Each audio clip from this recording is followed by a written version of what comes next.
समिती, गिरीश कोंडे आणि जमलेले सर्व बंधू भगिनी आणि तरुण मित्र, गेले 3 वर्ष या शक्तीपीठ महामार्गाचा घात सरकारने या ठिकाणी घातला आणि 2013 पासून हा लढाई सातत्याने आपली चालू आहे. 2014ला आपल्या सगळ्यांना आठवत असेल की 2014ला तत्कालीन मुख्यमंत्री एकनाथ शिंदे साहेबांनी जाहीर भाषणामध्ये कोल्हापूरमध्ये गुरुसाहेब हा शक्तीपीठ महामार्ग रद्द करू असं जाहीर आश्वासन दिलं होतं.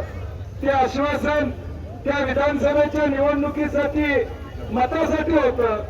जसं लाडक्या बहिणींना 1500 रुपये मतासाठी दिले आणि 92 लाख महिलांचे काढून घेतले, तसं त्यावेळी सुद्धा शक्तीपीठ रद्द करायचं आश्वासन त्यावेळीच्या मुख्यमंत्र्यांनी त्या ठिकाणी दिलं.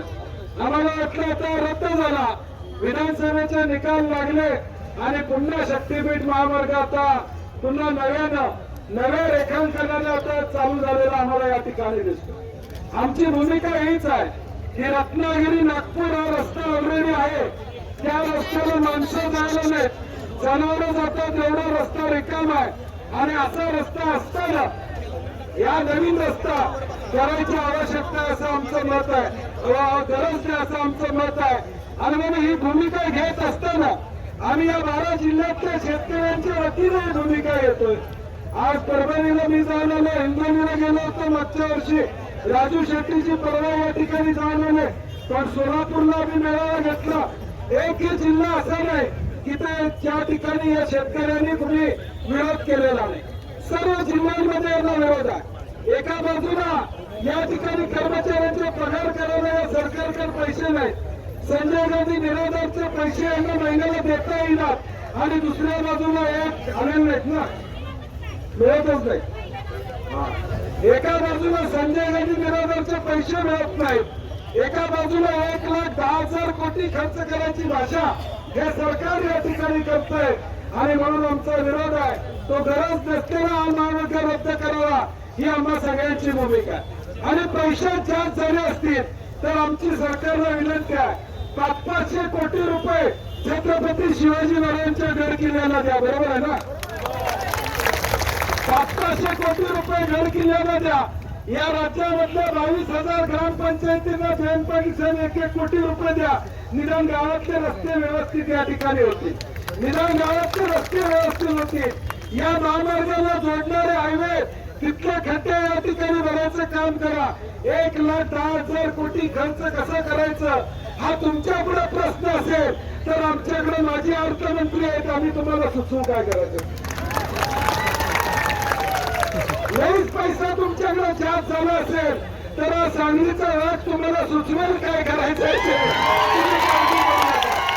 आणि म्हणून पैसा 1,10,000 कोटी कशाला म्हणतो तो? 1,10,000 कोटी एका रस्त्यासाठी, एका 5 कॉन्ट्रॅक्टरांसाठी. कुणाचं तरी सिमेंट खपलं पाहिजे, कुणाचा तरी कॉन्ट्रॅक्टरला कॉन्ट्रॅक्टर मिळालं पाहिजे, यासाठी हा रस्ता आहे. हा शेतकऱ्यासाठी नाही, वाहनधारकासाठी या ठिकाणी नाहीये. आणि म्हणून आमचा विरोध, प्रामाणिक विरोध शेतकऱ्यांचा या ठिकाणी आहे. माझी आपल्या सगळ्यांना विनंती आहे, आता सरकारनं एजंट सोडलेल्या गावागावामध्ये तुमच्याकडे जर माणूस आला, तुझी जमीन दे, तुला एवढे पैसे मिळणार आहेत, तर वर्करचं त्याला 10% कमिशन, किती टक्के? 10% त्याला मिळणार आहेत. कोण सांगायला आला जमीन दे की वर्करचं याला 10% कमिशन या ठिकाणी मिळणार आहे. आपण हे लक्षात ठेवा.